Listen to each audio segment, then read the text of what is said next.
தூக்கம் இல்லை, எப்படி தூங்க முடியும்? சொந்த ஊர் கரூர், பள்ளப்பட்டினா வளர்ந்த ஊர். என் வீடு இன்னமும் பள்ளப்பட்டியில் தான் இருக்குது. அந்த பகுதி மக்கள் இவ்வளோ பெரிய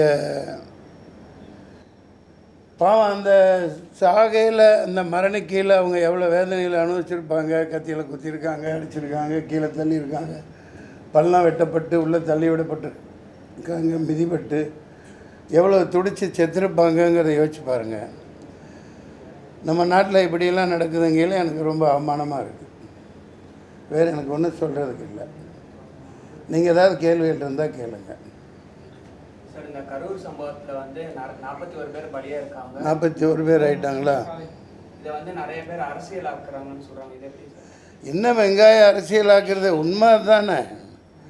ஒரு விஜய் தம்பி நான் வாழ்த்தினேன் வெற்றி விழாவில், லியோ வெற்றி விழாவில். The only one alternative. நாளைய தமிழகத்தின் நாளைய தீர்ப்புன்னு சொன்னேன். முதல் படத்திலிருந்து நான் 10 படம் நடிச்சிருக்கேன் அவர் கூட. அவரோட வளர்ச்சி பிடிக்காமல் அவரை எதுக்கணுன்னா, நீ கொள்கை ரீதியாக எதிர், கூட்டம் போட்டு அவருக்கு பதில் சொல்லு, பேச தெரியலன்னு சொல்கிறியா சொல்லு. உன்னை மாதிரி கொட்டை போட்டு தின்னு வளர்ந்துன்னு கொட்டை போட்டு தொடர்ந்து இந்த நாட்டை நாசமாக்கிக்கிட்டு இருக்கிற உங்களை எதிர்த்து ஒரு ஆள் வர்றான் பேசுகிறான் அப்படின்னா, உங்களுக்கு பிடிக்கலன்னா கொள்கை ரீதியாக எதிருங்க. 4 கூட்டங்கள் மேல் நடந்திருக்கு, நானும் பார்த்துக்கிட்டு தான் இருக்கோம். 4 லட்சம் 5 லட்சம் இப்படி மக்கள் கூடுறாங்க. அப்படி கூடையில் போன வாரம் கூட சொல்லியிருக்கார். அதில் தான் பார்க்குறேன் காணொலியில். அங்கே என்ன கேட்குறோம், உங்கள்கிட்ட ஒரு பெரிய இடமா கொடுங்க, மக்கள் நின்று சந்தோஷமாக பார்த்துட்டு கேட்டுட்டு போகட்டும். வேறு ஒன்றும் கேட்கலையே உங்கள்கிட்ட. அது ஒரு காரணத்தோடு நீங்கள் செய்ய மாட்டேங்கிறீங்கன்னு இந்த நிகழ்ச்சி முன்கூட்டியே சொல்லியிருக்குது இந்த தம்பி. உண்மையாக இல்லையா? அப்புறம் அரசியல் ஆக்குறாங்க அப்படின்னா என்ன? கேவலமான கேடுகட்ட அயோக்கியத்தனமான அரசியல் தானே. சொந்த மக்களை அப்படி காவு கொடுக்கலாமா? சொந்த மக்களை, சொந்த ஊர்க்காரங்களை காவு கொடுத்துட்டு நல்லா வேஷம் போட்டுட்ருக்காங்க. இதுக்கு ஒன்றும் இதுக்கு மேலே என்ன சொல்கிறதுன்னு தெரியல.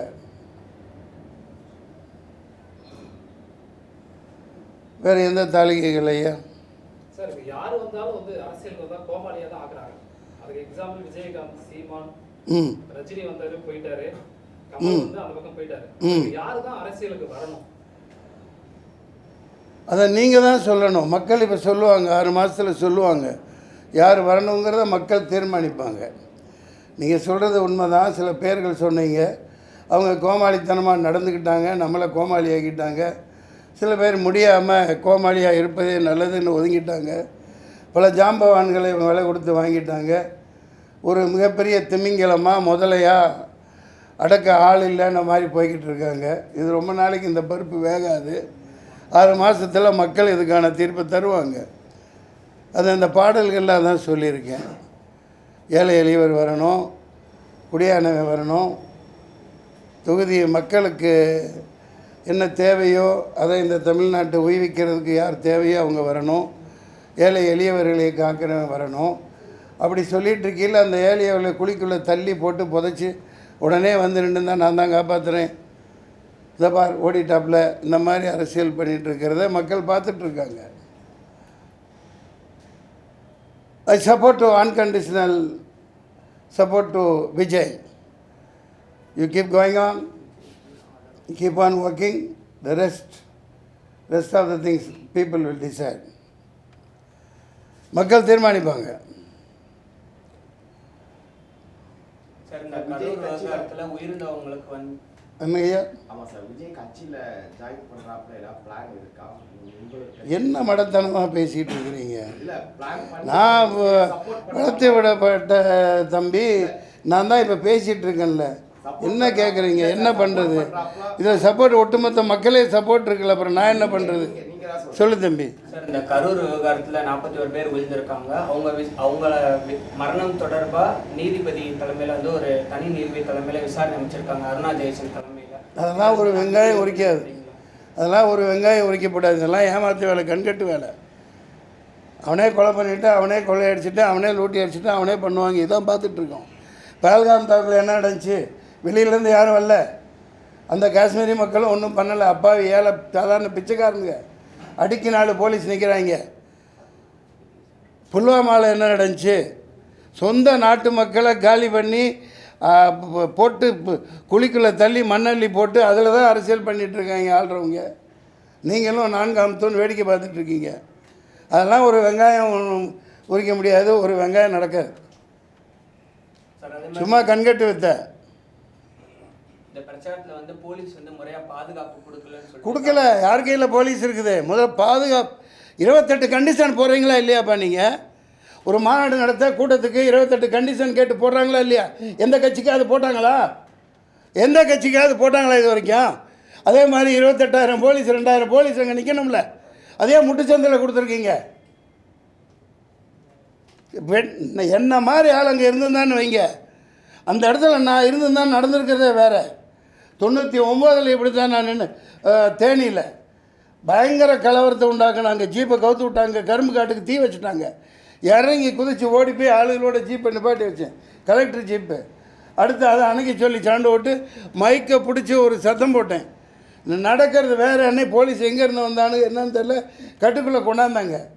கொஞ்சம் தவறு இருந்தால் அந்த விஜயத்தை ஆணையம் போட்டு குழிக்குள்ளே தள்ளி மூடி சமாப்தம் ஜனகனை பாடியிருப்பாங்க. இது அரசியலா? கேவலமாக இல்லை?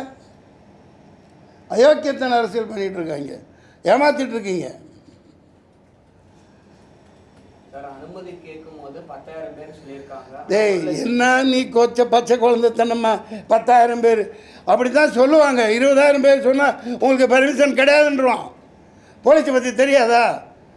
போலீஸ்காரங்க நல்லவங்க. அவங்க என்ன செய்வாங்க? மேலே என்ன ஆர்டரோ என்ன உத்தரவோ அதுபடி அவங்க நடந்துக்குவாங்க. அவ்வளோதான் அவங்களால முடியும். அனுமதி கேட்கல 10,000 பேர் வருவாங்கன்னு அப்படி தான் கொடுக்கணும். அவங்க அப்படி தான் நடைமுறை. அவன் 10 பேர் அந்த கூட்டத்துக்கெல்லாம் வரமாட்டாங்க. எல்லாம் பிரியாணி போட்டோன்னா சாராயம் 100 ரூபா 200 ரூபா காசு இதை கூப்பிட்டு கூட்டம் போடுவான். அவனுக்கு பொட்டல் வெளியில் நல்லா 10 கிலோமீட்டரில் இடம் கொடுப்பீங்க. இப்போதான் 4 லட்சம் பேர் கூடுறான்னு தெரியுது இல்லையா? அப்படியே முட்டுச்சந்துக்குள்ளே அனுப்புகிறீங்க. பயங்கரமாக பள்ளம் தோண்டி வச்சுட்டு 500 குண்டர்களுக்கு மேலே பயங்கரமான ரவுடிகளை எத்தனை கத்தி குத்து பண்ணான்னு தெரில. நான் சொல்லலை, இந்த மக்கள் சொல்லிகிட்டு இருக்காங்க, வந்துகிட்ருக்கு. பார்த்தீங்களா இல்லையா? இப்போ பயங்கரமான ரவுடி ராஜ்யம். எவனை உள்ள அன்னைக்கே உடனே போஸ்ட்மார்ட்டம் பண்ணி உடனே போச்சு முடிச்சாச்சு. ஏன்டா அப்படி வச்சுருந்தா எங்கே குத்துப்பட்டிருக்கு என்னென்ன நடந்திருக்குன்னு தெரிஞ்சிடும். Shame on this politics. Vijay அவர்களை பார்க்க தான் மக்கள் ஒரு கூட்டம் வந்துச்சு. அப்புறம் என்ன என்னையும் பார்க்க வந்தது? சார் 41 உயிர் வந்து போயிருக்கு. விஜய் வர முடியலன்னா அவரோட கட்சி கீழே இருக்கிற தொண்டர்களோ இல்ல கட்சி பொதுச்செயலாளரோ யாரோ களத்துல நின்றுக்கணும் சார். களத்துல எல்லாம் துரத்தி விடுறாங்கல்ல. சுற்றி நிற்கிறது யாரு? அவளை போட்டு தள்ள நிற்கல, அவங்க தானே விரட்டி விடுறாங்க. நியூஸில் சொல்கிறாங்களா இல்லையா? கிளம்புங்க நீங்கள் நிற்காதீங்க அப்படின்னு பேக் பண்ணி அனுப்பிச்சிட்டு இந்த மாதிரி சம்மந்தம் இல்லாமல் கேள்வி கேட்குறீங்களே.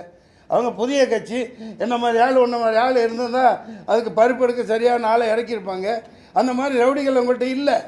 அங்கேருந்து என்ன அடி வாங்க சொல்கிறீங்களா? மக்களை தீர்த்து கட்டிட்டாங்க. அவர் இப்போ ஒரு பாதுகாப்பு வளையத்தில் இருக்காப்லையா இல்லையா? அவரையும் நோக்கி தானே இது நடந்திருக்குது. புதுசாக ஒருத்தர் பாரு, சரி வரட்டும் பாரு, நாங்கள் பெரும் பழம்புரிங்க தானே நின்று சமாளி. இந்த மாதிரி சொந்த மக்களை ஏன் கொள்கிற? சொந்த மக்களை பக்கத்து தெருவில் வாழ்கிறவன அந்த ஊர்க்காரனை கொன்னுட்டு வேஷம் போட்டு தெரியுறியே, வெக்கமா இல்லை உங்களுக்கு?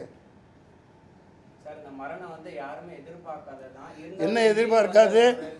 யார் எதிர்பார்க்க? விஜய் எதிர்பார்த்துருக்க மாட்டாப்புல. குழந்தைத்தனமாக மக்கள் எதிர்பார்த்துருக்க மாட்டாங்க. விஜய் அண்ணா பார்க்கணும் அப்படின்னு போட்டு வந்து நிற்கிறாங்க. ஆனால் இது எதிர்பார்த்து திட்டமிட்டு சதி திட்டம் தீட்டப்பட்டு எல்லாம் வாட்ஸ்அப்பில் வருது. சாயந்தரம் சம்பவம் நடக்கும்னு போட்டிருக்காங்களே. குழந்தைத்தனமாக கேட்டுட்டு இருக்கீங்க. தனியோட மாதிரி சதியாவே இருந்தாலும் விஜய் ரெஸ்பான்சிபிள் இருக்குல்ல, நம்மள பார்க்க வந்திருக்காங்க. அவங்க ஏன் ஒரு வார்த்தை மீடியா 40 கேட்குறாங்க, ஏன் பதில் சொல்லலை? நீ வந்து ஏன் பதில் சொல்லியா? சொல்லாமல் சொல்லி ஏப்பா நீ அந்த அப்படியா நீ தெரிவிக்கிறியா? சாதாரண 1-2 உயிரா 40 பேர் மேலே நிற்கிறார். அந்த இடத்துல நீ நின்றுப்பார், அப்போ தான் தெரியும் தம்பி அவ்வளோ உயரத்தில். ஏன்னா இவங்க இந்த மாதிரி கொடூரமான கும்பல்னு அவங்களுக்கு தெரிஞ்சுதான் அப்படி ஒரு வண்டியை வச்சு பாதுகாப்பில் போலீஸோடு நிற்கிது. அந்த எல்போட இடமில்லாத மீட்டிங்கில் நான் ஒரு பேச்சாளனாக இருந்திருக்கேன்.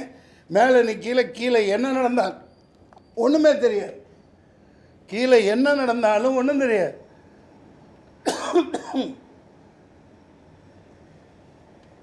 செருப்பு வீசுகிறான், கல் வீசுகிறான், கெட்ட வார்த்தையில் திட்டுறான். ஒவ்வொருத்தருக்கும் கூப்பிட்டு விஜயகாந்த் மாதிரி கண்டிச்சுக்கிட்டு பண்ணிகிட்டு இருக்க முடியுமா? எவ்வளோ பெரிய ஆபத்தில். நான் அது வண்டி உள்ளே போயிலே பார்த்துருந்தேன்னா திருப்படா வண்டியை பொட்டல் வலிக்க விட்றா பார்த்துக்கலாம் போலீஸ் கேஸு அப்படின்னு அப்படி எழுதி போடணும். இவங்கள மதிக்கிறதா இல்லை, கொஞ்சம் கூட பிரயோஜனம் இல்லை. தெரிஞ்சாதானே காவல்துறை அப்படி ஒரு சந்துக்குள்ளே போய் நிப்பாட்டுறாங்க. திட்டமிட்ட சதி. இதற்கான தண்டனை 6 மாதத்தில் கிடைக்கும். சரி, அதுக்கு என்ன இப்போ 40 பேர் சாவலையா? வருத்தப்படுறியா? இப்போ எதுக்கு சொல்கிறீங்க? தொண்டர் கண்ட்ரோல் அது எத்தனை கட்சி? யார் ஆரம்பித்த கட்சி? எத்தனை வருஷத்து கட்சி? அங்கே ஒவ்வொருத்தனும் எப்படி இருப்பான்? பருப்பு எடுத்துருவான்ல, அவர் யார்? சாதாரண ஆளா? தொலைச்சிடுவார்ல. எடப்பாடிக்கு அவ்வளோதான் கூட்டம் கூப்பிடும். இவருக்கு 4 லட்சம் பேர் வருவாங்கன்னு இந்த எருமைங்களுக்கு தெரியாது? தெரியாதா? நில்லுப்பா, நீ ஏதோ எழுதி வச்சு போட்டு பிஜேபி அனுப்பிச்சிருக்கு போல. யார் அனுப்பிச்சான்னு தெரியல, நீங்கள் கேளுங்கப்பா. ரத்தம் கொதிக்குது, தூக்கம் இல்லையா? மூஞ்சி பாருங்களேன். நான் ஒரு நடிகன், சாதாரண கூலிக்கு மாரடிக்கிறவன்.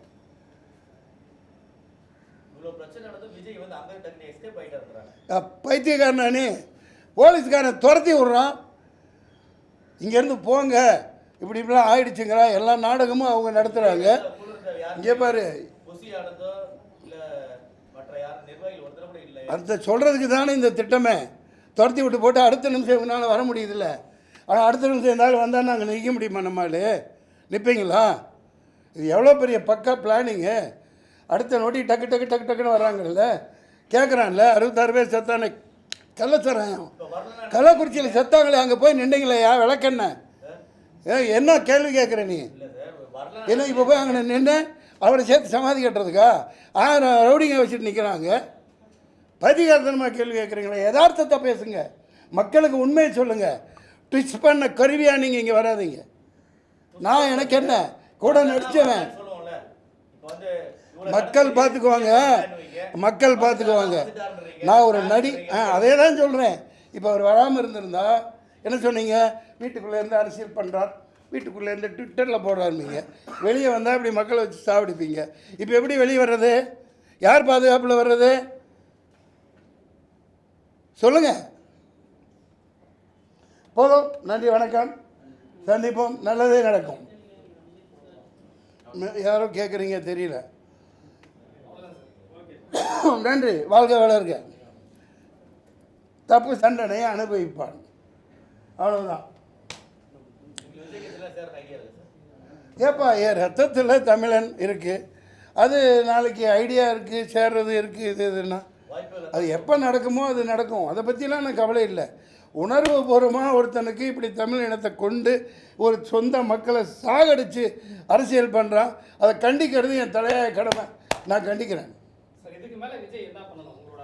அது நான் சொல்கிறதுக்கு ஒன்றுமே இல்லை. அது அவர் பார்த்துக்குவார். அவருக்கு இருக்கு எல்லாம். ஒரு கட்சியை நடத்திட்டு போகிறவருக்கு இருக்குது. நான் அறவரை சொல்கிற அளவுக்கெல்லாம் சத்யராஜ் மாதிரி ஆள் கிடையாது. அவர் பெரிய மனுஷன், உயர்ந்த மனுஷன். வாங்க பாய்.